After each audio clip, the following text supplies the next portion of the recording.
अस्सलाम वालेकुम, मैं उस्मान अशरफ। शहबाज शरीफ की काबीना के अंदर इस वक्त इख्तलाफात की खबरें हैं और ये इख्तलाफात की खबरें आखिरकार इस गवर्नमेंट के खात्मे का बायस बन सकती हैं। पहले से ही बहुत सारी खबरें मौजूद थी इख्तलाफात की, लेकिन ये जो दरमियान में जंग आ गई ईरान और अमेरिका के दरमियान, इसकी वजह से मामला ये हुआ कि ये जो खबरें थी इख्तलाफात की, एक दूसरे के ऊपर तहफ़्फ़ुज़ात की, लड़ाई झगड़े की, खींचातानी की और ताकत की सियासत, पावर पॉलिटिक्स वक्ती तौर पर तब गई, लेकिन अब मामला दोबारा से सामने आना शुरू होता है और अब एक बहुत बड़ा मसला टोन ऑफ कंटेंशन बन चुका है। मामला इस्टेब्लिशमेंट और गवर्नमेंट के दरमियान मसला बन चुका है, वो है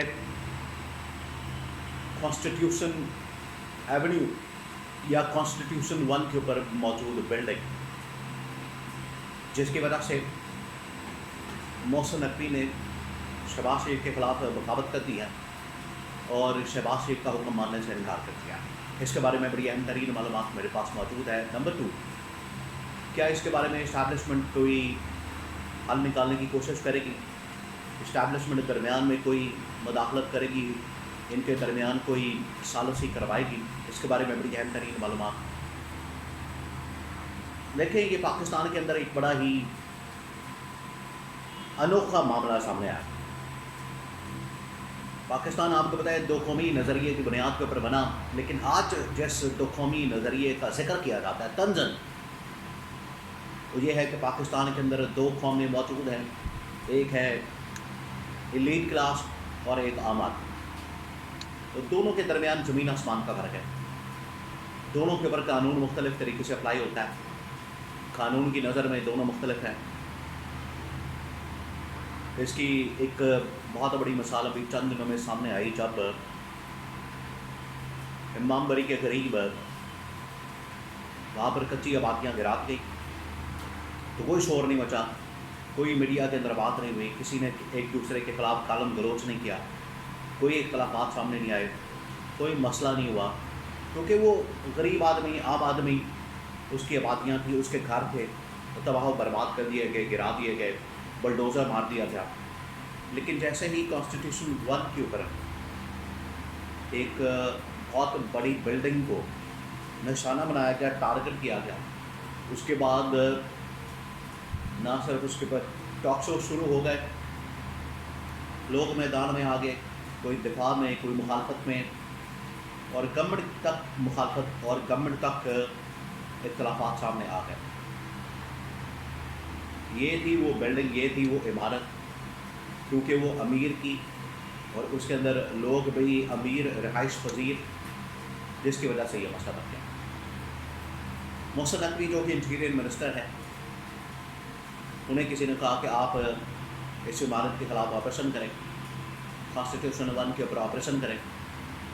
जैसे ही उन्होंने ऑपरेशन शुरू किया तो ऊपर से शहबाज शरीफ की जानिब से उन्होंने कहा कि आप इस ऑपरेशन को रोकें, लेकिन मोहसिन नकवी ने ऑपरेशन रोकने से इनकार कर दिया। बहरहाल बाद में रुक गए, लेकिन ये बिल्कुल वाज़ेह तौर पर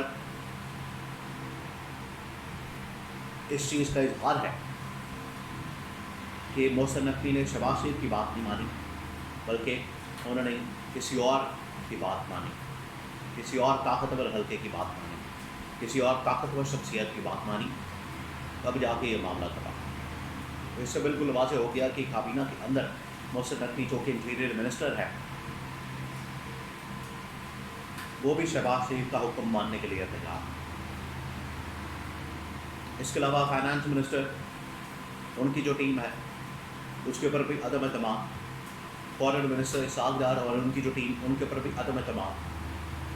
तो काबीना के अंदर ही बहुत सारे मिसाइल मौजूद हैं शहबाज शरीफ, और ये काबीना जो है वो आखिरकार इनमें से एक एक करके लोग निकलेंगे, इस्तीफा सामने आएगा मुख्तलिफ लोगों का, और अल्टीमेट इसका अंजाम ये होगा कि ये मामला शहबाज शरीफ तक पहुँचेगा और शहबाज शरीफ की भी छुट्टी करा दी जाएगी।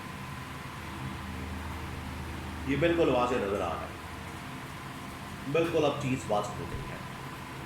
اور یہاں پر یہ جو دو قومی نظریہ اس وقت ایگزسٹ کرتا ہے، اس وقت اس کا وجود ہے پاکستان کے اندر، وہ یہ کہ ایلیٹ کلاس کے اوپر کوئی ہاتھ نہیں ڈالے گا.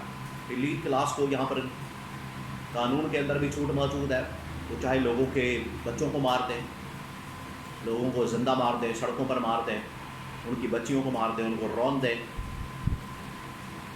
ان کے گھر گرا دیں، گھر تباہ و برباد کر دیں، ان کے ساتھ ریپ ہو جائے، کچھ ہو جائے، لیکن کوئی بھی اس کے اوپر آواز نہیں اٹھا. جیسے ہی آپ ایلیٹ کلاس کے اوپر ہاتھ ڈالیں گے، ان کو ہلکا سا زخم یا خراش بھی آ جائے گی، یہاں پر شور مچ جائے گا پورے پاکستان کے اندر. تو یہ دوہرا معیار اس وقت پاکستان کے اندر موجود ہے، یہ ایک ڈبل سٹینڈرڈ پاکستان کے اندر موجود ہے، بڑا واضح نظر آتا ہے. اور یہی معاملہ اس وقت اس کیس کے اندر نظر آیا. ایک طرف جہاں گورنمنٹ کے اندر، کابینہ کے اندر مختلف اختلافات مختلف لوگوں کے درمیان، طاقتور حلقوں کے درمیان، کابینہ میں، وزیر اعظم ہاؤس میں، اسٹیبلشمنٹ کے ساتھ، وہیں پر اس سے یہ بھی فرق واضح ہوتا ہے کہ جو لیڈ کلاس ہے، ٹاپ کلاس ہے، اور جو عام آدمی ہے، اس میں زمین آسمان کا فرق ہے. اسی فرق کو ختم کرنے کے لیے اصل میں عمران خان نے وہ مشن شروع کیا تھا، اور پاکستان کے اندر تحریک انصاف کے نام سے ایک پارٹی شروع کی، جماعت شروع کی، جس کا مقصد یہ تھا، جس کا مہمہ نظر یہ تھا، جس کا مشن یہ تھا کہ قانون کی نظر میں سب برابر ہے. اور اسلام بھی یہی سکھاتا ہے، کسی کالے کو گورے پر، گورے کو کالے پر، عربی کو اجمی پر، اجمی کو عربی پر کوئی فوقیت نہیں. تقویٰ کی بنیاد کے اوپر ہو سکتی ہے، لیکن یہ مال کی بنیاد کے اوپر، اسٹیٹس کی بنیاد کے اوپر، عہدے کی بنیاد کے اوپر، طاقت کی بنیاد کے اوپر فرق کرنا یہ انسانیت کے خلاف ہے، انسانیت کی تسلیل ہے، اور یہی آج کل آپ کو نظر آتا ہے. اور اس کی زندہ مثال یہ کانسٹیٹیوشن ایونیو یا کانسٹیٹیوشن 1 بلڈنگ، یہاں پر جو مسئلہ موجود ہے وہ اس کی عکاسی کرتا ہے. اب یہ مسئلہ تو سامنے آیا ہے، لیکن اندر اختلافات موجود ہیں اس معاملے کو لے کر. گورنمنٹ کے اندر بھی دباؤ موجود ہے، کچھ کرنا چاہتے ہیں، کچھ نہیں کرنا چاہتے. تو سب کے اپنے اپنے فائدے ہیں، اپنے اپنے مفادات ہیں. اور جب یہ امیر لوگوں کے اور ایلیٹ کلاس کے مفادات سامنے آئے ہیں، تو دیکھیں کس طرح سے پورے پاکستان کے اندر ایک بھونچال آ گیا ہے.